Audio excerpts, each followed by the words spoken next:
안녕하십니까. 권영필 변호사입니다. 오늘도 배당과 관련된 좋은 사례를 가지고 왔습니다. 가압류 채권액이 액은 배당 시 바로 배당되지 않고 공탁이 되는데, 이 공탁된 가압류 채권액이 변제가 완료된 시점이 언제인가? 즉 가압류 채권은 확정 판결 선고 시인가? 아니면 실제로 확정된 다음에 실제로 배당을 받는 시기인가? 이 시기가 중요한 것은 그간의 지연이자 때문에 그렇습니다.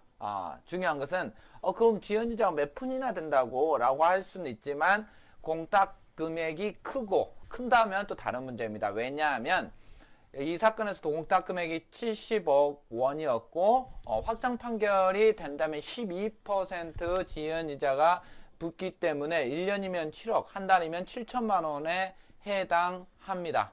그렇기 때문에 언제 확정되는가, 언제부터 지연이자가 발생하는가 여부가 문제가 되는데, 확정 시부터 지연이자가 발생하는 것이지 실제로 받은 시기를 기준으로 그 이후부터 지연이자가 붙는 건 아니다 라고 판시를 한 겁니다.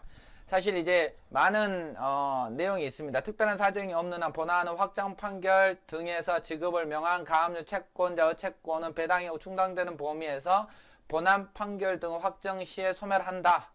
이렇게 구구절절하게 사실관계가 있고, 위와 같이 사실관계 법리에 비춰본다면 특별한 사정이 없는 한 피고에 대한 배당이 70억 원, 이 사건 조정 성립일, 이제 확정 판결 시기입니다. 2009년 12월 15일 조정조항에 지급을 명한 금액이 70억 원에 충당된 결과 위 채권은 위 조정 성립일에 모두 소멸됐다. 그러니까 실제로 변제 받은 시기가 아니라 확정된 시기에 비로소 변제로 모두 소멸됐기 때문에 더 이상의 지연이자는 발생하지 않는다.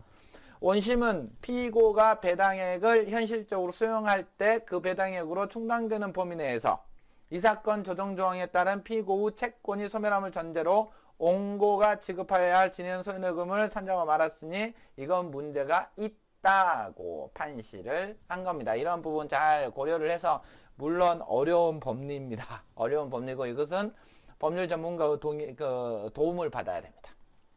배당 이익 관련해서 권영필 변호사에게 오십시오. 승소로 마무리해드리겠습니다. 고맙습니다.